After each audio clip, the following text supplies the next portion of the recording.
Afternoon, everybody. Great to be here. So yeah, I wanted to just talk briefly tonight about a topic we've touched on before at one time or another, but I thought it was just interesting to revisit it. And that's the idea of being sober versus being in recovery.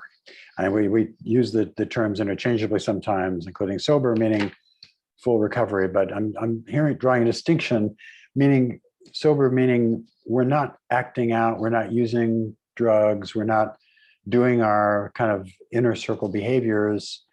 However, we're not quite feeling right either, and we're not making a lot of other attempts. So I'm going to kind of differentiate some of these versus recovery, meaning we're really engaged in a kind of a three-dimensional effort at our recovery process. And I think that is something that over time can really play out, and I think can really impact our ability to stay sober or not.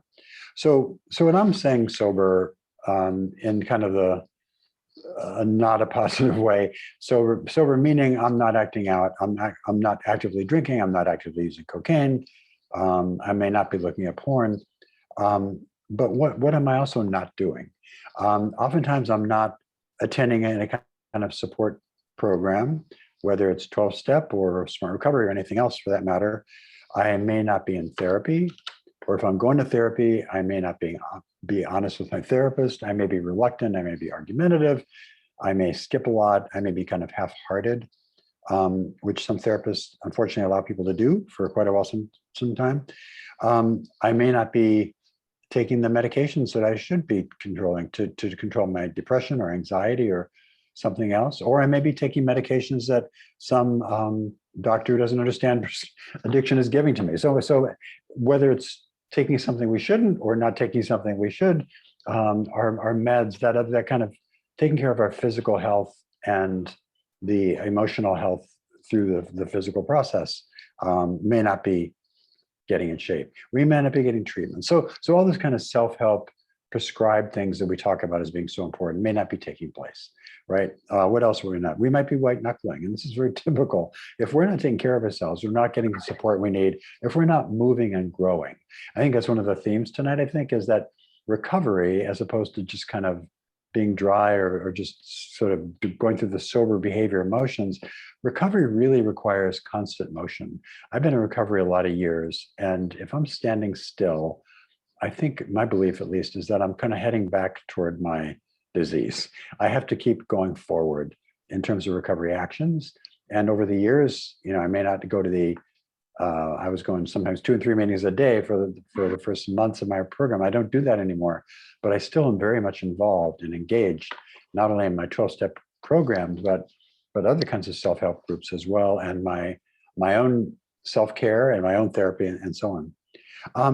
The other thing is that when we don't see, we may not be seeing the underlying issues that really feed the addiction, right? So it's one thing to get into sobriety or to give up these behaviors. I'm not acting out anymore, but if I don't deal with some of the trauma that no doubt is underneath there, some of the underlying issues about my core beliefs about myself, maybe I grew up in some kind of adverse circumstance, and then that led me to believe that, I am unworthy or unlovable or unsafe or unprotected or damaged goods, or all those kind of negative core beliefs that we've talked about here as well.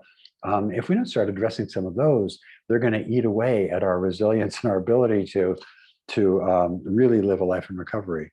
Grief, I had a lifetime's worth of unexpressed grief that I needed to really let out. So there were big pools of feelings and emotion that were stuck in me, and that takes time. It takes courage. It takes help.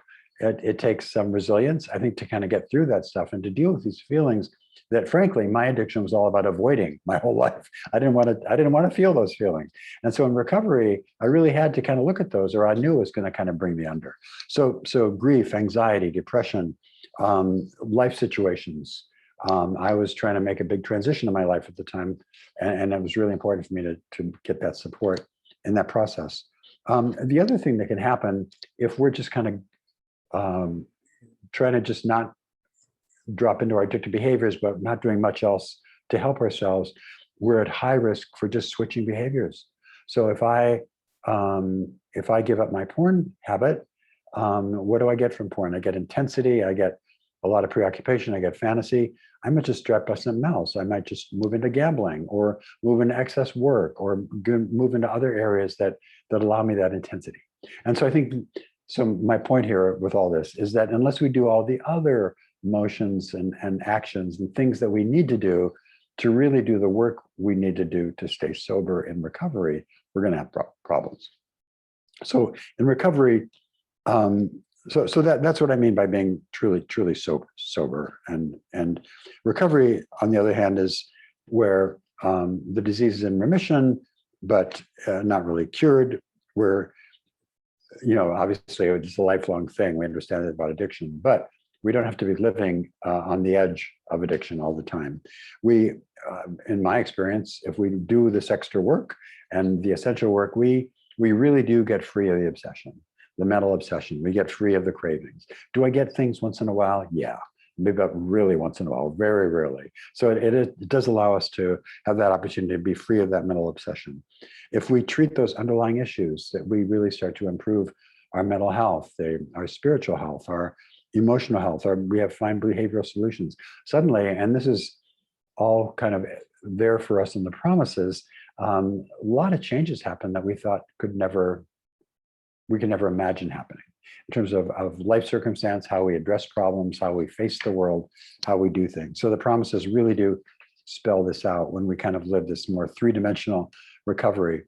We find a way to fill that void. That one of the big issues, I think, for me and for many addicts that I know and treat, is that there's this big hole here that we're trying to fill with our various addictive behaviors and drugs. And unless we find more productive ways to address that hole is going to be a real ache. And that's going to really cause us problems. We grow. I think one of the things I'll never forget, when I was a newcomer in AA, there was a guy that celebrated 20 years. And at that point, 20 years is like, wow, that was not only double digit, he had years and years of being in the program and in the fellowship.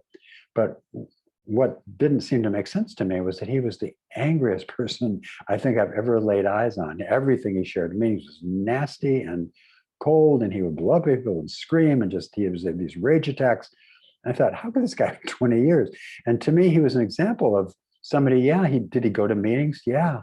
Did he not drink alcohol? Yeah, he didn't drink alcohol. But boy, he didn't do anything else either. And I don't know what degree he may have gone through the motions of working his steps, but it's clearly the benefit of working steps didn't arrive for him. So I think it shows that we can go through the motions, we can think we're doing it, and we're not really moving forward. There's not a lot of growth there. So I think that difference. And then finally, by the way, the thing I think when we get truly into recovery and take all the actions we need to take, just kind of not only do miracles happen, but we see solutions and other possibilities in our lives open up in a way that I think we never thought they could. So anyway, that's just to lay out kind of the distinction, because I think sometimes we think, okay, I'll give up the behaviors, but all this other stuff is kind of extra. It's a lot of work and a lot of commitment, and whether it's all the meetings or therapy or the service work or the hard work on myself, it's all essential. It really is all essential. I don't know any of it is optional if we really want to get this thing and really have the benefit of recovery and live a life that we're really trying to live. And so I think that's just kind of my little lesson for the day. And I think I'll stop there and actually invite you, Scott, if you have any thoughts on that topic as well. I've been scribbling furiously. So I have thoughts. You covered most of them, but I wanted to mention the term dry drunk. You talked about the guy 20 years in program. When I first went to Palm Springs, there was a guy who was 35 years in program. Wow. He was mean and Right. nasty and angry and yelled at people. And I just thought, I was new.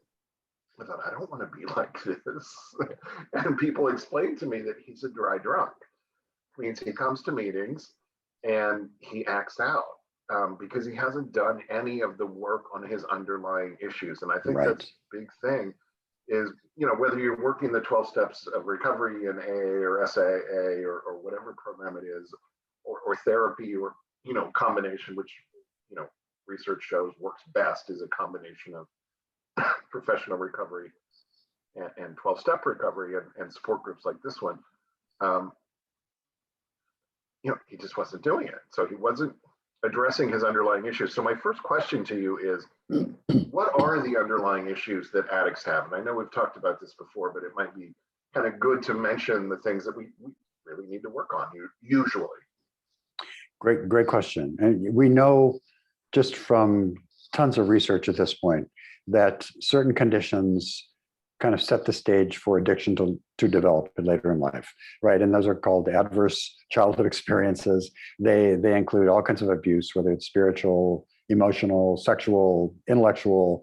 It includes unusual circumstances in the household, maybe violence, domestic violence. And we know that witnessing violence, you don't have to be the person that gets hit, just seeing your mother get hit, for example, can be tremendously traumatic. A parental situation with alcoholism or a mental health disorder, or a sibling with a chronic illness, or kind of anything that makes that household a little bit different. Then the big one, the silent one, really is all kinds of neglect. And we're finding more and more now how important it is for a child to have a parent or parents who are what we call emotionally attuned, meaning they're connected to that kid emotionally. They not only say things like "I love you" and give hugs and express emotion freely, but they take an interest in the kid's feelings and emotions, and maybe show up and are involved in their lives. And it doesn't mean necessarily putting a roof over your head and giving you a car and having food on the table. That's not enough. And so we call that neglect. And the kids' question we've talked about here before: how can that be neglect? But if there's no emotional content present in the life, that's neglect. And so those kind of circumstances. Fast forward 20 years, what do we have? We have kids that often have some kind of trauma or trauma response. We have kids that have no regulatory ability for their emotions, the so-called affect regulation. Their moods are up, they're down. There's a lot of chronic depression. There's a lot of really self-hate is a strong word, but there's a lot of core beliefs that are extremely negative about oneself. So there's the self-image is bad. We get other kinds of ways to kids are compartmentalizing feelings, ignoring feelings, not feeling feelings, and so just a tremendous amount of stuff. And it's really burdening kids just as they're trying to launch in life, right? And so I think it's huge. But there's mood disorders, there's behavioral disorders, and trauma. I guess those are the big ones, to answer your question concisely. Thank you. Yeah, I just think it's important for us to know what we need to actually probably deal with in addition to getting sober. When I got into recovery, I thought, well, if I just stop acting out, my life will get much better. And my life did get much better, but because I wasn't having consequences related to my acting out, but I was still alone and lonely. My world was still very small. I was still very stuck. I was unhappy. I was depressed. I was having horrible anxiety. And I wasn't very pleasant to be around. You Right. want to be around me. Not only did I not want to be around you, you didn't want to be around me. And it was kind of miserable. And that's sort of dry drunk, white knuckling. And you mentioned, not it's sort of half measures. I think you call it half-hearted, I think is the language you use. But that's how I was going about my recovery. I was showing up to a meeting right when it started, or maybe a few minutes after. Yeah, me too. And sitting through it, and the instant everybody stood up to hold hands and say the Serenity Prayer, I was gone. I actually didn't even stay for the holding hands and the Serenity Prayer bit, let alone the hugs and the chats afterward, and the coffee and the dinner and whatever. Right. I was very half-hearted about it, and nothing was changing in my life except I wasn't acting out. And it took me a while even to establish some sobriety, where I was in program for 2 years before I got my sobriety date that I still have now.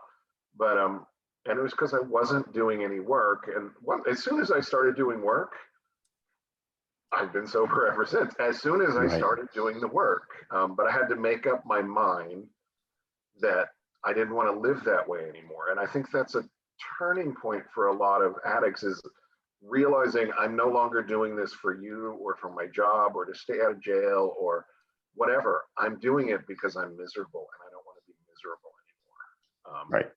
Right. And I had been in recovery long enough to look around, and I would see people smiling and laughing while they were staying sober and having a good time and a social life. And eventually that looked better than just being a dry drunk and white knuckling. So. And I think I honestly didn't know when I first found my way to an AA meeting that I needed all this other stuff. Really, I just thought that was going to be it. That was enough. And fortunately, I quickly kind of learned that I needed that other stuff, and things fell into place for me happily. But yeah, it's essential. That those are not optional activities, right? Those are really essential activities for our recovery, if we want to have a lasting recovery and like ourselves and have a happy recovery. I mean, that's really important. Yeah, I want to type your questions into the Q&A. We've got some in there already. I'll get to them in a minute, but I want to read two things before we kind of jump into that. One of them is in the chat feature. Somebody put this in for David and I. I'm going to read it out loud. Says, thank you. My husband and I disagree about his abstinence not being equal to recovery work. This is why we were separated, and I'm thinking about divorce. He has had a year plus and only just now got an accountability partner. And that's all he's done. He feels he doesn't want or need to be in the negative talking of SA, which is Sexaholics Anonymous, GA, which I'm assuming is Gambling Anonymous or Gamblers Anonymous.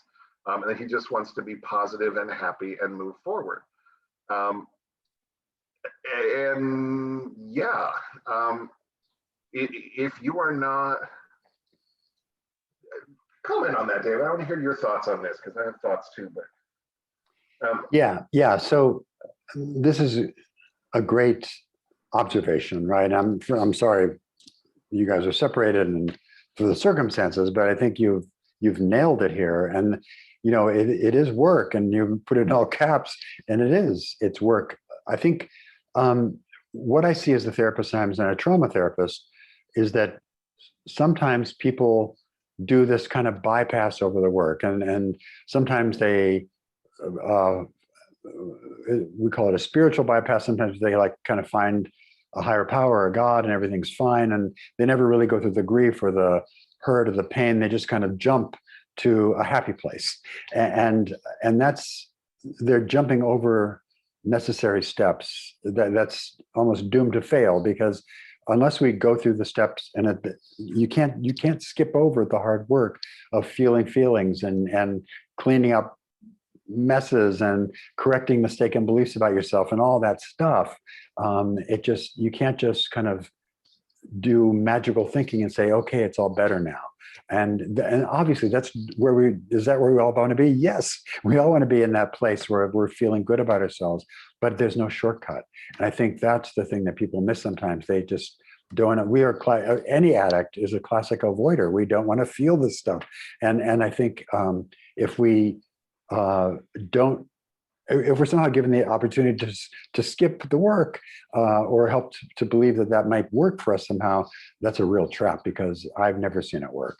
And I think when people say, I got this, I'm fine, after a session or two, it just isn't real. It doesn't last. They may think that it may last for a month or two, but eventually the whole house of cards kind of collapses because there's no foundation.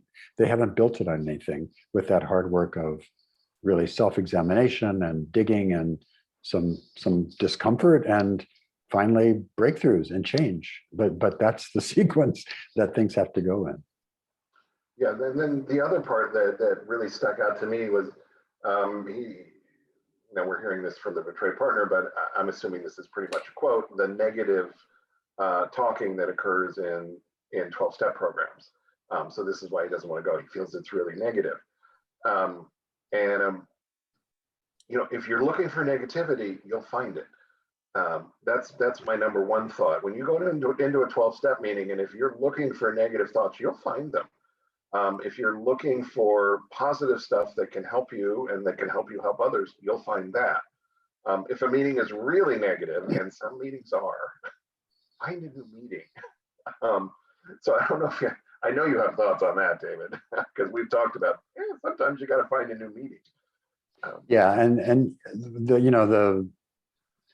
the beauty and sometimes the problem with 12-step meetings is they're led by, they're not led by professionals, right? So they're led by just people, and sometimes people lead them with more skill than other times. And so I've been in meetings that have been great meetings, and I'll not go there for a month or two and go back, and suddenly it's like, wow, what's going on here? And it's kind of new leadership and just speakers, and they're not running it properly. And yeah, I mean, fortunately, I think we all need to kind of find the meetings that resonate with us, and I've done that pretty well. But I have been in meetings where it's just not working, and in that case, I leave. I'm not going to stay there and steep in the negative energy. But I also, chances are, I'm going to leave and go find another meeting that night. I'm not going to go home and just say, well, I tried. But I think it's my responsibility to connect with the meeting. And maybe a particular meeting is so toxic or wrong for me at that given evening, maybe I'll leave. But boy, that's not the end of the story.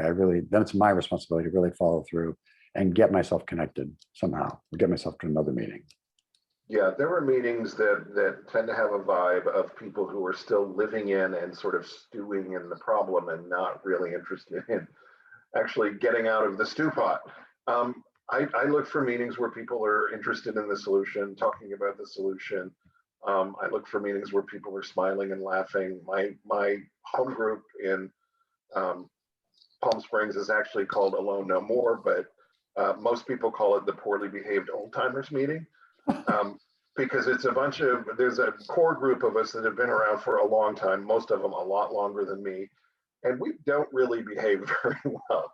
We laugh and joke and make fun of each other, and newcomers love to come to this meeting, and we get lots of newcomers because they're like, oh my God, you're having fun. I went to this meeting that somebody told me to go to, and it was awful. And I'm like, oh, yeah, keep coming to this one. But we also talk about recovery, and we reach out and help people, and we're very social. We drag people out to dinner, and we try to make it fun, and that's a meeting that works for me. I don't want to be in a negative meeting. So find a new meeting if you need to. There's some advice. I want to read, you mentioned the promises, David. Before we go to the questions, I just want to read the promises from the AA Big Book. There's several sections of the Big Book that have promises. This is the one that most people quote most of the time. These are the 9th step promises. And so after you get through the first 9 steps, the book says, this. It says, if we are painstaking about this phase of our development, we will be amazed before we are halfway through. We are going to know a new freedom and a new happiness. We will not regret the past nor wish to shut the door on it. We will comprehend the word serenity, and we will know peace. No matter how far down the scale we have gone, we will see how our experience can benefit others. That feeling of uselessness and self-pity will disappear. We will lose interest in selfish things and gain interest in our fellows. Self-seeking will slip away. Our whole attitude and outlook upon life will change. Fear of people and of economic insecurity will leave us. We will intuitively know how to handle situations which used to baffle us. We will suddenly realize that God is doing for us what we could not do for ourselves. Are these extravagant promises? We think not. They are being fulfilled among us, sometimes quickly, sometimes slowly. They will always materialize if we work for them. These are promises in the Big Book, and I can vouch for them. That last statement, they will always materialize if we work for them, is true. Me too. Thoughts? Same thing. I hear that so often, and of course in meetings, it's incorporated in many of the openings and closings, that it kind of gets embedded in our heads, and all it's words. But I once in a while, I'll realize, when I hear them, I'll realize, wow, they have become, a long time ago, actually, they came true for me. And it's just, and I've never seen it fail when people do the work. That's that's the true promise of it, I believe. Yeah, and that's the difference between just staying sober and actually being in recovery. The promises come true in recovery. Right. Dry drunks do not get the promises. Okay, let's jump to questions. As a spouse, what should I look for to know that my spouse is not switching addictions? So we talked a little bit about switching as one of the things. Right. I would just look, get that compulsive kind of behavior just being redirected, right? So we have a lot of sex and porn addiction typically. It's very common for people to jump into work, moving into excess work. Sometimes people go into gambling. Sometimes people go to the other kind of intensity addictions, high risk sports, that kind of stuff. It's easier sometimes to just jump and find another addiction. On the other side, not the intensity addicts so much, but the people that go for more the satiation, the kind of like me, I was an alcoholic. So I went for the not so much the intensity, but the sort of sit on the couch and vegetate stuff. So a lot of those folks may go from alcohol to maybe food or shopping or TV watching or just do more sedentary kind of stuff. But it's really easy to do. I would watch for any kind of behavior that's out of balance, whatever that means, and just where people are kind of doing it too much. The most common one I would say for sex addicts in recovery is work. To really jump into the work just to get the intensity of it and the interest, and avoid sitting and being with feelings, and sometimes in relationship, and doing some of the work that they need to do around their personal life, but kind of distracting themselves with big projects, big work, always a big deadline, never can quite get to it because they have this next thing to do, that kind of thing. Yeah, I mean, when I was new to recovery, I have alcoholism, drug addiction, sex addiction. I started with sex addiction recovery, and I got a little time in sex addiction recovery, but I was drinking like a fish and still smoking dope. And then I decided, oh, well, I'll get rid of the drugs, but then I would find myself acting out again. And then I'd say, well, maybe I'll just try alcohol. So drinking would get out of it. So I'd go to some meetings there, and anything to not feel.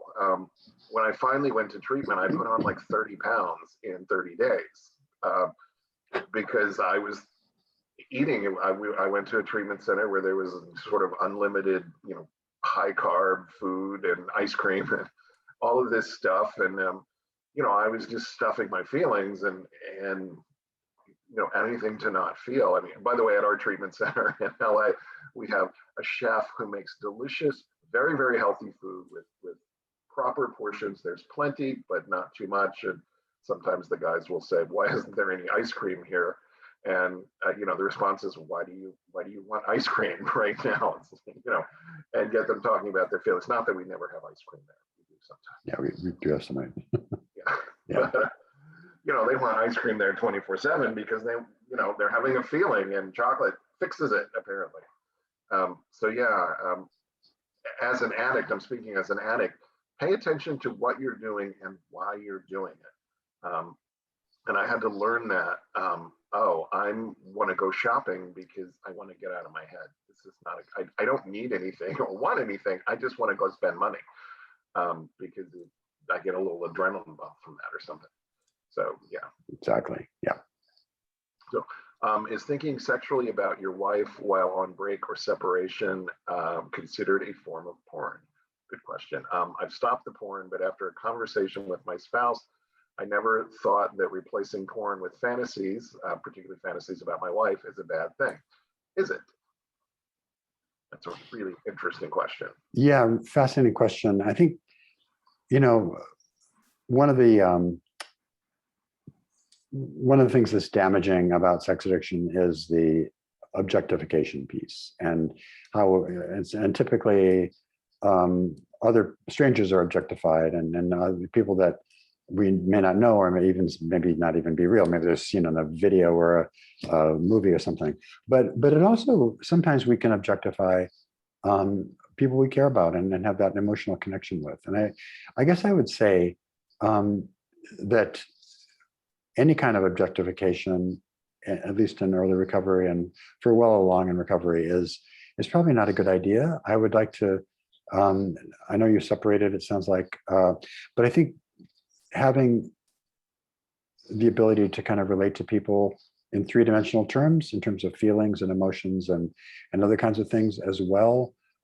So I think it's not a good practice from my point of view initially, because I think it tends to objectify in a way that removes us from some of the feelings that are really the goal, I think, in recovery for a sex addict, a couple that's been affected by sex addiction, because those are the things that go, and it's really hard to kind of get that intimacy back, the vulnerability, the trust.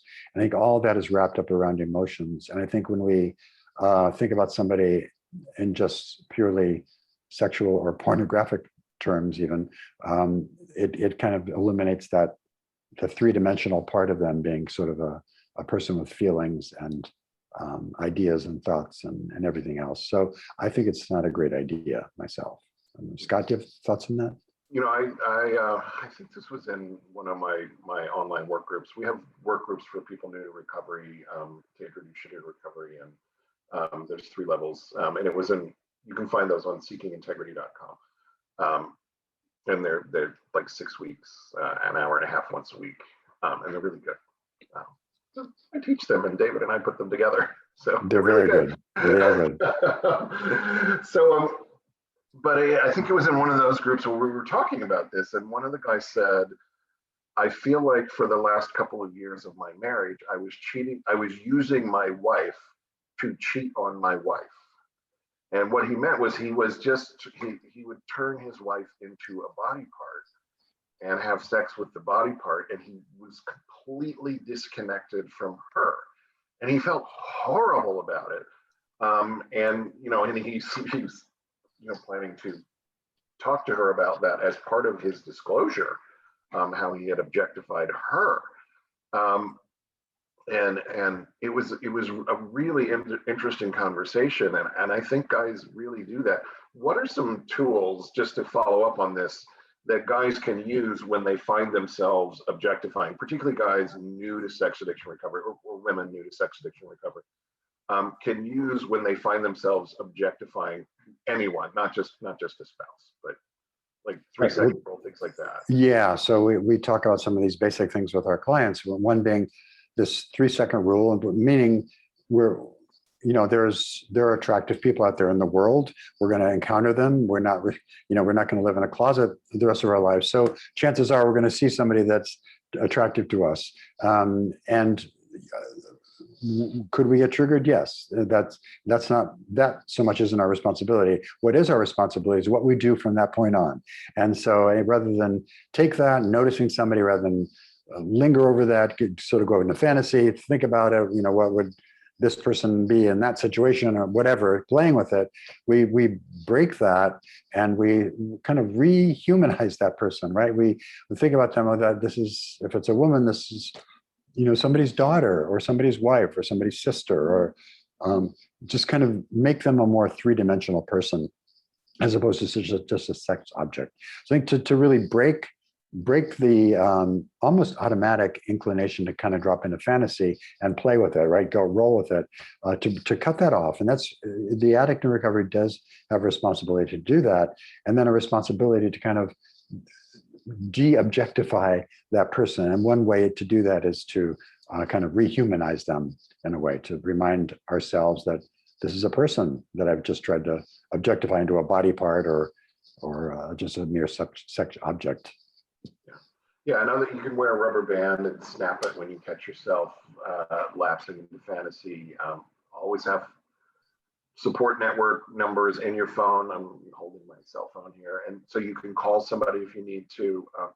And by the way, I mean, this stuff never quite goes away. I mean, we're always an addict. I'm always an addict, always a sex addict. That's my number one addiction, is sex addiction. I just spent a couple weeks with my parents. My father is in very poor health. It was very stressful. I came back here. I was trying to catch up with work and still deal with them and finish a big project. And I had one morning where I was just sitting here and I had images of pornography from 20 years ago popping into my head. And I knew I can sit here and play with these, or I can do something about it. Now, thankfully, a support group that I go to for people who work in the recovery industry, so we can support each other when we're having a moment like that, was happening in like 10 minutes. So I was able to go to that group and share and get it out and break the spell. But yeah, you're always going to have to deal with this less and less as recovery goes on. I mean, But Scott, I want to thank you for saying that, because it's so important to acknowledge it. That does happen, right? It can happen. It's not going to be a preoccupation. It's not going to happen a lot, but I think so people aren't surprised if it does, and what to do about it, right? It's just not something we outgrow.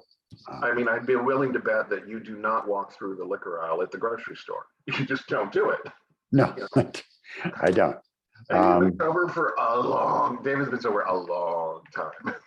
I don't want to say how long, but it's a long time. It's a long time. But yeah, no, it's not part of my, cognitive map anymore, where the bars are. I remember when I was still in New York, a friend of mine came to visit after I was in sobriety for quite a while, and he was not an addict, and he asked, "Where's a good neighborhood bar in your block?" And I had no idea. And I loved that response. Like, wow, that's really cool. I had no idea. And so that was, so it does happen. Those changes do happen. Yeah. Next one here. What books do you like regarding trauma and grief? Which ones help the most? I do see those as underlying my addiction and cross addiction. I do go to 2 meetings a week, exercise, talk to people on the phone, work full time, take meds, exercise, eat right, etc. But I still have nightmares about my ex at times. I can think of 2 books right off the hand. One of them is Christine Courtois' book, It's Not You, It's What Happened to You. Very readable book about trauma. There's lots of books about trauma. And then Enid Gray's book on neglect, which I put in there, which I think almost everybody should read. David, do you have others? Yeah, I love those books, especially myself. The one I would add to this is Bessel van der Kolk, The Body Keeps the Score. Just because it gives a little, and that's just my interest. It's more the neurobiology of trauma and how it kind of embeds itself into our neurological system. But it really brings home the point that trauma therapy has to be more than just talk therapy. Trauma is a body experience as well, and to recognize that is really important. So, and it's a very readable book as well.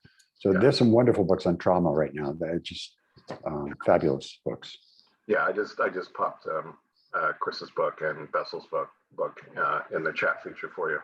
I think they'll be very helpful. And find a good trauma therapist. A good trauma therapist. I am the wife of a sex addict, porn addict who's been sober for 16 months, starting recovery. Sober for 16 months and is starting recovery. I think this is the distinction from what you said earlier, what you presented on today. Seeing interest in more quality time and connection. I've seen that if left to his own devices, certain aspects of his work start to drop off, such as his therapy sessions and individual work. Much more consistent about 12-step meetings, calling a sponsor, and our coupleship work. About 3 to 4 times over the last 4 months, I've said something about it, and he would pick up the pace for a while, but then it would lapse again. What are the reasons some men, consciously or unconsciously, have this pattern of picking up the pace of their work due to an external factor, and then gradually letting it drop? I know I can't control his recovery, but I'm trying to set the right boundaries for what I would like to ask for to at least feel like he will be in the right environments for change to occur. Any recommendations? Okay, great question. Beautiful question. And I think, you're sensitive to this and you're picking up on this, but it puts you in a weird spot. And I think you're avoiding the pitfall of becoming responsible for him and his recovery and his action, right? I think it's one of the things a partner can do, and you're exactly right to frame it as a boundary concern, is okay, how to point out what you see, what you observe, how to encourage a little bit, but not sort of take responsibility and not become the bad guy, if you will. To have those good boundaries is really important. I think it's highly individual what happens to people, but I think there's a complacency that sets in after a while. I think sometimes with a little bit of recovery, and I'm glad to hear that after 16 months, your husband's starting to kind of really do the other stuff. But I think what can happen is that we start to get comfortable a little bit in our recovery at kind of a certain level, and slack off and get a little complacent, or sometimes even bored with it. A lot of sex and porn addicts are intensity addicts, as I mentioned. And I think sometimes if things get too calm, too boring, they kind of kick it up a notch a little bit and kind of pull something off the shelf that maybe didn't have to come off the shelf, and it gets exciting.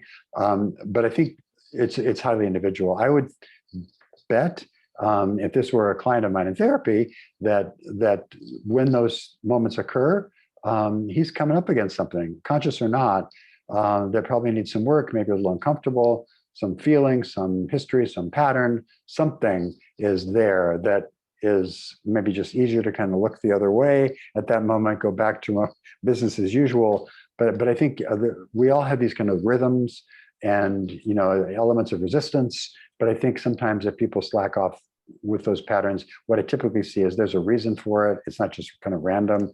And the reason for it is often some piece of uncomfortable, hard work, or painful work, I should say, that needs to be done. Yeah, often like step 4 in a 12-step program, you know, which is a searching and fearless moral inventory of yourself. Yeah. Searching and really fearless, you know, scares the crap out of people, and the work will slow down at that point. So yeah, and I think it's good that you're able to call him out on that and he responds. And you're probably framing it as a boundary issue. You know, honey, when I see you taking, you know, it appears that you're not working as hard on your 12-step program right now and not putting as much effort into therapy. That makes me feel a little less safe. And I wonder if maybe you can pick it up a little. I mean, make it about you and what this causes you to feel. And he's more likely to respond with, oh, so, I'm sorry, I don't want you to feel that way. I'll pick it up. And then maybe he'll examine what he's afraid of. Right. Betrayed partner here, D-Day was in January. D-Day number 2 was 2 weeks ago. There are often more than one D-Days. We can comment on that, David, if you want. His actual behaviors were relatively mild, but escalating quickly. He admits that he was mostly going through the motions. So his initial aversion to acting out made him feel like he wasn't as bad as others. For 2 weeks now, he's learning about addiction and attending multiple meetings and groups each week. I initially felt relief that the lies were uncovered, but also deeply disappointed and fearful. This has been the most difficult time of my life, and he's been pretending. I don't know how to accept the last 5 months for him. I've only served as a lesson that this is a real problem, and it takes a lot of work. I wonder if there's a way to connect and possibly help him to not feel rejected or alienated in our relationship so he can continue to progress. What a lovely sentiment. I have outside support, but I don't know if I'm strong enough or how to prepare myself for the possibility that we may have to go through this cycle multiple times. Yeah. Wow. Sorry you're going through this. I just do admire your ability to frame it in certain ways and kind of see what's the most, what has the most possibility for handling this and how to handle it. I think the multiple D-Day thing happens. This is sometimes reluctantly a kind of a slow unfolding of ownership of consequences of what we do. The addict often gives in very slowly and with little pieces and disclosures that are especially painful for a partner with that kind of gripping disclosure.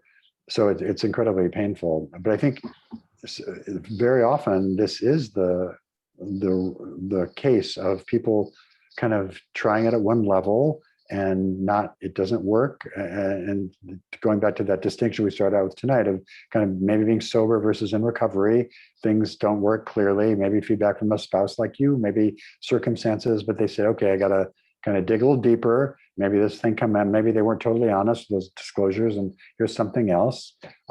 So I think this is not that unusual in terms of process. Ideally, people get honest quickly and hit the bottom quickly, but I know this doesn't always happen ideally like that. So I think I loved what Scott framed for the question before this in terms of setting a boundary. And I think this is a really productive way of doing it, which is where we say, gee, when you do this, when you're not engaged fully in your program, it makes me feel, X, Y, Z. It makes me feel unsafe. It makes me feel let down, whatever the sentiment may be, sad. And that is a really direct stem sentence that can really say the behavior. It says, okay, this is what you're doing. And it's not saying stop it, it's not trying to control, but it's saying when you do this behavior, it makes me feel this way.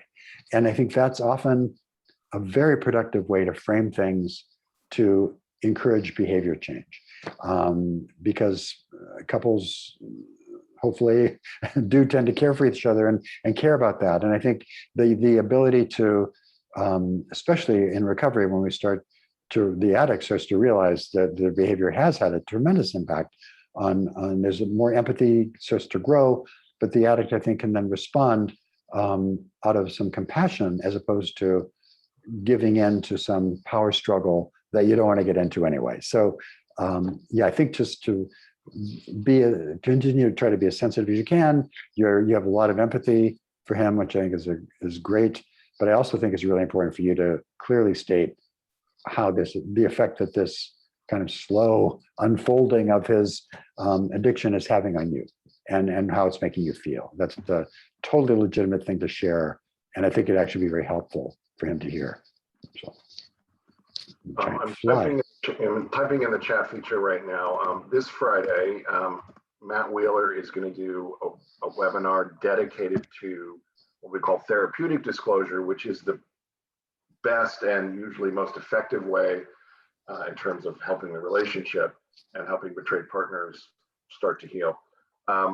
Way to disclose everything that happened, get it all out at once. This Friday at 2:30 p.m. It'll be Matt Wheeler and myself, and I've got a big old list of questions about disclosure and how to do it and how not to do it. And I'm just going to shoot them to Matt, and he's going to answer questions. Any couple who is interested in disclosure or struggling with disclosure, tune in on Friday. If you can't make it on Friday, it'll be posted on our YouTube channel, probably Saturday, sexandrelationshiphealing.com. Matt's big on disclosure and lots of great answers. I wanted to pick out the one sentence here. I wonder if there's, from her question, I wonder if there's a way to connect and possibly help him to not feel rejected or alienated in our relationship so he can continue to progress. Do you have any answers for that? I think the kind of careful language and communication stuff that we were talking about before, I think it's really important, even if a couple is struggling, to have a daily check-in, to really, it can be 10 minutes, but to really have some kind of frank and honest and meaningful conversation about where you're at. I think that really does help kind of set the stage. And in that check-in and that communication, I would be firm and I would share your feelings, but I would also share some of your boundaries as you develop them. And I think that's really, I'm not sure you can do much more than that in a situation like this, except just be there consistently, be available to communicate, have a daily regular communication check-in, and just kind of constantly be aware of the feelings that are swimming around, both stated and unstated, and go forward from there. But I think just staying connected is what I'm saying in this process, to the best of your ability, staying connected but safe in terms of how. I think sometimes a little bit of a collaborative approach can be helpful. And again, you're not responsible for him and vice versa, but I think trying to give that feedback from an honest and non-judgmental way is really helpful. Yeah, I agree. I love this next question. If a man needs an outlet because he's separated and not having sex, and he's determined to not go back to masturbation, what can he do? How long is he meant to go without? I love this question. Okay, so you can actually, it's possible for us to go without for quite a long time. You will not explode. I promise you will not explode. No, it may not be pleasant sometimes, but it's physiologically totally possible, and you're not going to do much harm. So, and you're not going to do any harm. So I think that's, so the survival issue is off the table. No, to take your question seriously, and it's one that comes up a lot. I think these outlets, what are we talking about? I assume you're talking about sexual outlets. People have also the need for connection and emotional connection as well. So masturbation is not an outlet. I think what oftentimes, let me take a step back. I think sometimes for sex addicts, even in recovery, every feeling is interpreted as a sexual impulse, a sexual urge. And most times, if not all the time, those urges that we feel as a sexual urge are really something else. And I think part of the recovery is kind of taking those wires apart and saying, okay, I'm not really feeling horny, I'm sad, or I'm not really feeling horny, I'm lonely, or I'm hungry, or tired, or whatever it might be. So we, over time, we kind of, every urge gets translated into a sexual urge. So I think what I would encourage you to do is take the space of not having an outlet, and really look at what's going on. What are you actually feeling? Because I think very often you might assume it's a sexual urge, but there's a lot of other stuff there that is really being expressed as a sexual urge that's not sexual. So I would take an advantage of the space here without sexual activity to really kind of deconstruct some of those old patterns in your life. And the other thing is, I think what people feel good about is physical exertion, communication, checking in, making a call. I think connection and movement are probably the two big things. Connection with your guys in recovery, with your friends, with family, with, I think those kind of emotional encounters are incredibly satisfying, and very often will go a long way toward either helping you forget the urge, or distracting you from the urge, or just solving whatever need it was that was really underneath the urge, which is probably some kind of need for an emotional connection somehow. Yeah, and we recommend that people go through at least 30 or 60 or sometimes 90 days or more of complete sexual abstinence at the beginning of recovery, specifically for this, so you can start to identify what feelings you're having that trigger the desire to be sexual. And then you can work on ways to get those feelings met without being sexual, because being sexual usually doesn't meet whatever need is underlying those feelings. It just delays it for a while, and then you feel it again. If I'm feeling lonely and I masturbate, well, for 10 minutes, I forgot that I'm lonely, but then I'm lonely again. Right, exactly. So, yeah. How can the wife of a sex addict ever feel like the sex addict can be satisfied, like she is the one and good enough? Another very good question. Yeah, and this is a common problem, unfortunately. And I think, I think it's built on a mistaken belief, right? And sometimes sex addicts will say to their wives, gee, if you would lose weight, or if it was somehow you, the wife, doing something different, then I would be satisfied. And that's really a cruel kind of twist, because sex addiction, terrible lie. And it's a lie, because because it's not about the wife. It's not about your body or your personality or in any way about you. It's about this addictive compulsion that pulls people in different directions. And I think it's one of the truly harmful lies. I love that word. It's a lie about or beliefs about sex addiction. And so his satisfaction really has nothing to do with you and how you're looking. It's the relationship, and it's him really getting his head together and his heart together and his addiction under control. And I think suddenly other things start to take a lot of weight, right? Not just the sexual fantasy piece, but all the benefit. We talk about the opposite of addiction being connection, the connection to at different levels of intimacy. The intimacy between a couple, or the intimacy between friends, or there's different layers and levels of that. But those are the things that are really soothing and the essential features of defining what's satisfying, as opposed to these kind of superficial things that an addict in his disease will often point to, or in an accusatory way, that it just are not true. So I wouldn't put it on yourself to make him feel satisfied or not.